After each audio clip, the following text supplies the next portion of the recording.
சிவதந்தை ஞான வைரத்துளிகள். இனிமையான குழந்தைகளே, நீங்கள் இந்த பழைய உலகத்தில் பழைய சரீரத்தில் வாழ்ந்து கொண்டே இறந்து வீட்டிற்குச் செல்ல வேண்டும். ஆகையினால் தேக அபிமானத்தை விட்டுவிட்டு ஆத்ம அபிமானிகளாக ஆகுங்கள். யார் நல்ல முயற்சியாளர்களோ அவர்கள் அதிகாலையில் எழுந்து ஆத்ம அபிமானிகளாக இருப்பதற்கு பயிற்சி செய்வார்கள். அவர்கள் ஒரு பாபாவை நினைவு செய்வதற்கு முயற்சி செய்வார்கள். நிரந்தரமாக பாபா மற்றும் 84 பிறவி களின் சக்கரத்தின் நினைவு இருக்க வேண்டும். தேகத்தின் அபிமானத்தை விட்டுவிட்டீர்கள் என்றால் மீதமிருப்பது ஆத்மா ஆகும். சரீரம் முடிந்து விடுகிறது. முதலில் நான் ஆத்மா, சரீரம் இல்லை என்பதை உறுதியாக நினைவு செய்ய வேண்டும். நினைவினுடைய பயிற்சி உறுதியாக இருக்க வேண்டும். பாபாவும் பரந்தாமத்தில் வசிக்கின்றார். ஆத்மாக்களாகிய நீங்களும் கூட பரந்தாமத்தில் வசிக்கின்றீர்கள். உங்களுக்கு எந்த கஷ்டமும் கொடுப்பதில்லை, மிகவும் சகஜமானது என்று பாபா கூறுகின்றார். நீங்கள் கர்மயோகிகளாகவே இருக்கின்றீர்கள் என்று பாபா கூறுகின்றார். நல்லது, பகலில் நினைவு செய்ய முடியவில்லை என்றால் இரவில் நினைவு செய்யுங்கள். இரவில் செய்த பயிற்சி பகலில் உதவி புரியும். சாந்தி தாமத்தில் பேச்சிற்கு வேலையில்லை. ஆத்மா அமைதியாக இருக்கிறது. பிரம்ம தத்துவத்தில் கலந்து விட முடியாது. நாடகத்திலிருந்து எந்தவொரு நடிகரும் விலக முடியாது. பாபா என்ன ஸ்ரீமத் கொடுக்கின்றாரோ அதன்படி நடக்க வேண்டும். ஒரேயொரு முதல் தரமான ஸ்ரீமத்தைத்தான் கொடுக்கின்றார். 84 பிறவிகள் முடிந்திருக்கிறது. இப்போது நாம் நம்முடைய வீட்டிற்குச் செல்கிறோம். பாபா முன்பாகவே ஏன் சொல்லவில்லை என்று கேட்க முடியுமா? அப்படி ஒன்று விதியே இல்லை. நான் தூய்மையற்றவர்களை தூய்மையாக்க வருகின்றேன். இதை சொல்வதற்காக வந்துள்ளேன். இது உங்களுடைய கணக்கு வழக்கு. இதை நீங்கள் முடிக்க வேண்டும். இதில் ஆசிர்வாதத்தின் விஷயம் எதுவும் இல்லை. வினாடிக்கு வினாடி பதிவாகியுள்ளது. கல்பத்திற்குப் பிறகு இதே விஷயம் திரும்பவும் நடக்கும். நாடகத்தை மிகவும் நல்ல விதத்தில் புரிந்து கொள்ள வேண்டும். சத்யுகம், திரேதாவில் ஒருபோதும் யாரும் அழுவதில்லை. அழுவதற்கான கட்டளையே இல்லை.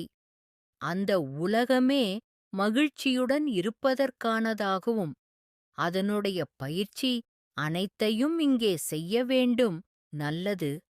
சிவதந்தை தந்த வரதான நினைவின் பிராப்தி, மேனிஃபெஸ்டேஷன் ஆஃப் திஸ் டே. இனிமையிலும் இனிமையான அன்பு தந்தையே, உங்கள் குழந்தையாகி உங்க நேரடி பாலனையில் இருக்கும் ஆத்மா நான்.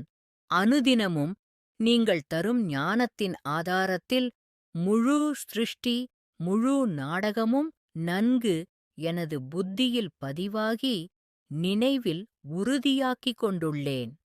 எனது சுயதர்மமே நிராகாரி, நிர்விகாரி, அகங்காரி என்பதும் நிச்சய புத்தியில் பதிவாகி உள்ளது. ஆத்மா, நான் எந்த ஒரு விஷயத்திலும் விஸ்தாரத்தில் செல்லாமல் ஒரு நொடியில் சார சொரூபமாகி கடந்து ஜெயித்துக் கொண்டு துணையை அனுபவம் செய்கிறேன்.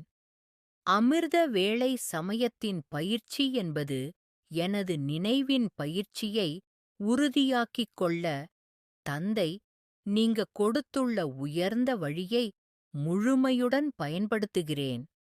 எல்லையற்ற தந்தையையும் இனிமையான பரந்தாம வீட்டையும் நினைவில் கொண்டதால் சகஜயோகியாக வாழும் கலையில் வெற்றி பெறுகிறேன். நாடகத்திலிருந்து எவரும் விடுபட முடியாது என்பதை தெளிவாக உணர்ந்து இருப்பதால் கர்மயோகி ஸ்திதியில் காரியங்களை கவனத்துடன் செயல்படுத்துகிறேன். நாடகத்தை உள்ளதை உள்ளபடி யதார்த்தமாக ஏற்றுக்கொண்டு நினைவின் பலத்தில் கணக்கு வழக்குகளை முடித்துக் கொள்ளும் விதமும் செம்மையாக ஈடேறுகிறது. எந்த விஷயங்களையும் பற்றியில்லாது காட்சியாகவும் சாட்சியாகவும் கருவியாக இருந்து கடந்து வந்து கொண்டிருக்கிறேன். உலகாய அபிமானம் என்பது அகன்று விடுவதால் மானம், அவமானம், புகழ்ச்சி, இகழ்ச்சி, துக்கம், கவலை அனைத்துமே எதிர்கொண்டு இலகுவாக எந்தவித பிரபாவமும் ஏற்படாது துல்லியமாக கவனத்தில் கொண்டிருக்கிறேன்.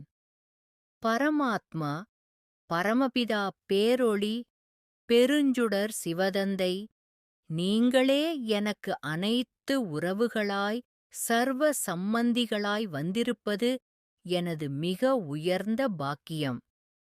சங்கமயுக இறுதி வரை சிரேஷ்ட காரியங்களை செய்திடும் கருவியாக எந்த எதிர்பார்ப்பும் இல்லாது சிவதந்தை உங்களோடு இணைந்திருக்கும் பாக்கியத்தை எனக்கு கொடுத்தது. உங்களது உயர்ந்ததிலும் உயர்ந்த இனிமை நிறைந்தே இருக்கும். எல்லையற்ற அன்பு என்பதை சம்பூரணமாக அனுபவம் செய்கிறேன் பாபா. அனைத்திற்கும் எல்லையற்ற நன்றிகள். பாபா, நல்லது. மன்மனாபவ. தன்னை ஆத்மா என உணர்ந்து ஆத்மாவின் தந்தையான பரமாத்மாவை அன்போடு நினைவு செய்தால் ஆத்மாவில் இருக்கும் 63 ஜென்மங்களின் பாவ கர்மங்கள் அழிந்து போகின்றன. ஓம் சாந்தி.